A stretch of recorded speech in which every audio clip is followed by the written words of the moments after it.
NUS was founded in the shadow of the Great War. The first student officers were the survivors and brothers of the bloodiest conflict in human history.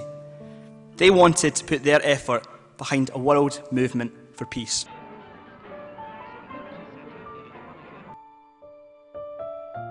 My generation were 6 years older than the normal intake. The universities were having to revamp a lot of their ideas to accommodate us as older students. Our attitude was profoundly affected by the war. And I think we were all different people from those who'd entered the war 6 years earlier.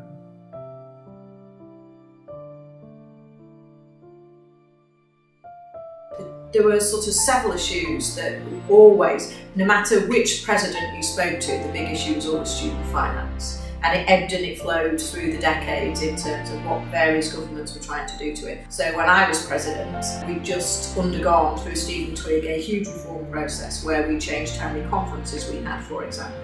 The odd thing is getting into NUS was more by fortune than by planning. I'd never intended really to get involved in it. I was at Bristol University and had a great time. I really enjoyed it. But my involvement in the student union at Bristol was, to be brutally honest, as much social as it was political, and then got involved in the national level as a delegate to a conference. And I guess bit by bit drawn into the broad left by people like Charles and also the lovely John Reed. And I was good enough to be put forward as a candidate.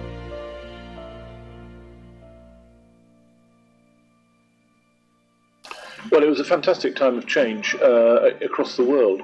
The international aspirations, I suppose, were absolutely enormous. In Cambridge, it was a question of campaigning against the then fascist governments in Spain and Portugal, and also the military regime in Greece and anti-apartheid.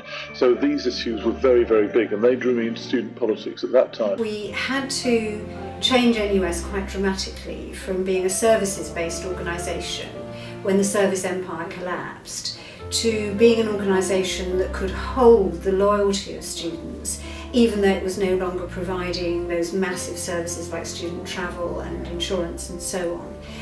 And I think when we secured that was a really defining moment because students wanted something that united them across a whole broad range of divisions and gave them somewhere where they could dream about a better future. The actual election of the union's first non-white president in itself was a big issue, and it happened to be me, but I think the symbolism of it, particularly in a period where there were a great many difficulties in the arena of race relations. I mean, we were a very different country then. I mean, you know, I hope I got elected because people thought I could do the job, but there's no doubt in my mind that the student movement in electing me was also sending a great big fat signal to everybody else.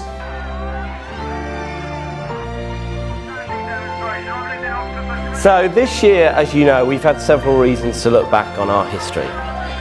And I've come to what might be quite a striking conclusion, which is that the student movement was one of the most powerful forces for making good things happen in Britain in the 20th century.